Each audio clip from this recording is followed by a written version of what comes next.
Hi friends, welcome to my YouTube channel. Friends, आज की इस वीडियो में हम आपको बताने वाले हैं कि मार्केट कैसे चलती है।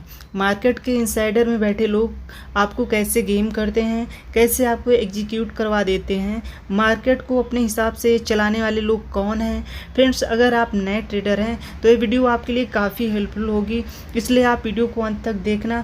हमने सारी चीज़ें आपको बहुत आसानी से कम समय में समझाने की कोशिश की है। तो आइए शुरू करते हैं। सबसे पहले आइए जानते हैं कि मार्केट कैसे चलती है। तो देखिए, इसको इस डायग्राम से समझते हैं। मान लीजिए ये मार्केट है, यहाँ पे क्या है कि मार्केट के इनसाइडर लोग बैठे हैं और यहाँ पर हम आप जैसे लोग बैठे हैं। अब यहाँ पे क्या होता है, ये मार्केट को यही लोग चलाते हैं, ऊपर नीचे ले जाते हैं।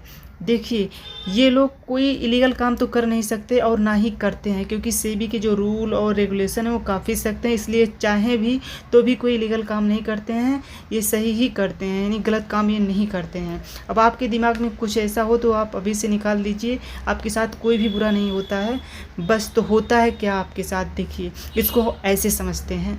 देखिए, मान लीजिए कि ये मार्केट है, इसमें एक बड़ा ट्रेडर है और एक छोटा ट्रेडर है, या फिर और ऐसे समझिए कि एक थोक व्यापारी होता है मार्केट में और एक फुटकर व्यापारी होता है। अगर देखिए, थोक व्यापारी सीधी सी बात है, अगर किसी सामान को फुटकर विक्रेता को दे रहा है और थोड़ा सा रेट बढ़ा कर दे रहा है, तो फुटकर विक्रेता सीधी सी बात है कि उस माल को जब बेचेगा थोड़ा बढ़ा के ही बेचेगा, यानी मार्केट ऊपर हो जाएगी। और थोक व्यापारी अगर मार्केट को फुटकर विक्रेता को अगर कम डाउन में देता है, यानी प्राइस कम करके देता है, सीधी सी बात है मार्केट की प्राइस भी कम हो जाएगी। ठीक इसी तरह से आप समझ गए होंगे कि हाई कैपिटल वाले लोग भी मार्केट को अपने हिसाब से चला ले जाते हैं। अगर आपके पास भी इनसे ज़्यादा कैपिटल हो तो ये गेम भी आपके हाथ में आ जाएगा, आप भी अपने अनुसार चला सकते हो। तो ये गेम आपके हाथ में अपने आप इस तरह से आ जाएगा।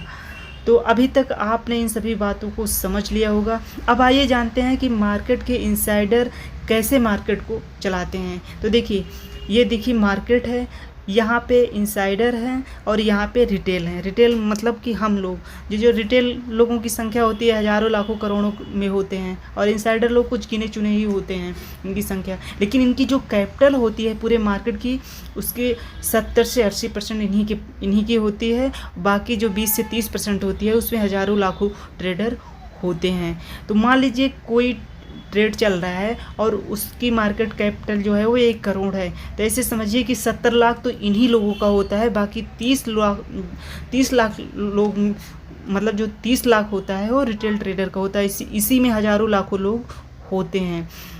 तो आप वैसे भी इनसे मुकाबला नहीं कर सकते हो, क्योंकि ये अकेले हैं और आप बहुत सारे लोग हो, और फिर आप मजबूर हो, मजबूरी में आपको इन्हीं के हिसाब से चलना होता है।